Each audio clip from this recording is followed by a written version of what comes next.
What's the meaning of ammo?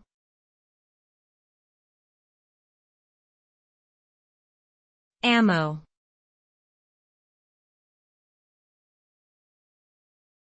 Ammo.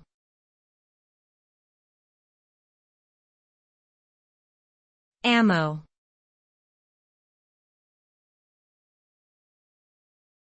Ammo.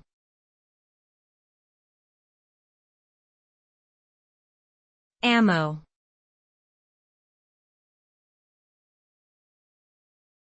Ammo is a shortened form of ammunition, which refers to the materials used in firearms or other weapons. Ammunition typically includes cartridges, bullets, shells, or other components that are loaded into the weapon and fired at a target. The purpose of ammunition is to provide a means of defense or attack, as well as to ensure the safe and effective use of firearms.